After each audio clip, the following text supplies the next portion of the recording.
یاره عثمان هغه د دوو زامنو د یوه پلار کیسه خو راته وکړه یاره هر وخت چې به جنجال نن بیا خامخا راته کوي هغه ورځ هم ځان وکړي هغه ورځ بجلي ولاړه نو ما څه ته راکړه نو یې واورې خوند به هم پر واخ نو یې دوه ورونه وو هر وخت به د پلار سره جنجال پلار غریب غږ نه ورته کوي ځوانان دي چپه حرکت ونه کړي نو پلار یې ورځ کور ته ناست دی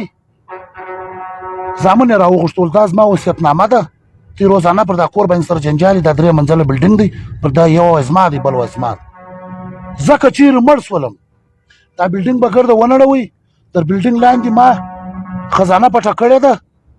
دا به واخلئ سره وبې شي دا زما په ژوند کې به دا نه لړوئ ابه شپې ورځې تېرېدلې تر پیسو پلار یې مړ شو پلار چې مړ شو چې دا ما چې راوړي په ادرک کې شخ کړي قرار یې مزدوران راوغوښته وروره سم بلډینګ ته یې بند کړو 3 منزله بلډینګ دی دوی دوه پر لګیا سو وروره مزدوران یې ورته بند کړو بلډینګ یې ګرده ونړوئ چې ویې نړوئ خدای یې وکړه وروره لاندې پیټۍ پرته ده پیټۍ یې راواخیسته د خندا لال دواړه ورته کښېناستو چې خلاص یې کړه چې ویې کتل یوه پرچۍ پکښې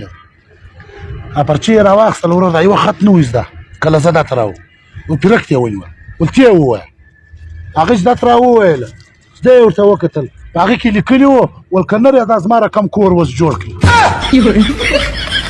کور یې هم لاړې تباه پلاره سره معلومه وي باپ ورته یار اوس راځه د پیرک عثمان له ورته لمر څه ده پروت دی درځه و والله ته درځه ورس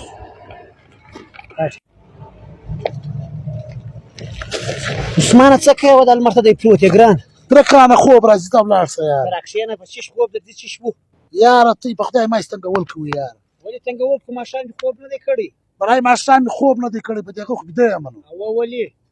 برای ماښام په کوڅه کې ډېر شور و نو هغه کور والا راټول ته ورسه سړی د باندې پر چیش شور دی ابه زه م راورتم رالم د باندې چې ولم دنیا ولاړه ده په دا کوڅه کې خوا ته دې خوا ته چې ورنږدې شوم پوښتنه چې بهید چیش کوي چې راوتلي یاست پر دا نیمه شپه د شپې 11 بجې ویلې ول عثمانه نه څوک راغلي د کورو په ټینکۍ کې زار اچولي دي که هر چا اوبه وچښلې هغه مړ کېږي بس هم برته را روان شوم کور ته رالم کښېناستم کور والا راته ویلې ول سړی چیش و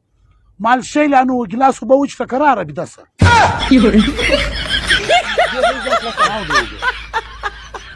یاره یې خو د سرکاري ډیپټي مې شنه عذاب دی اوس یې لیونیانو په هسپتال کې زما ډیپټي ولګوله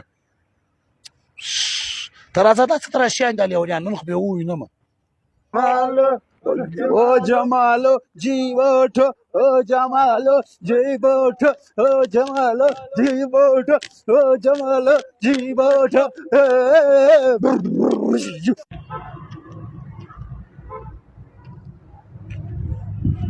دا ګرد لیوني اتاڼ کوي ته دلته غی ناستې ته ما خیال سم یې یا زه د دوی ناوې یم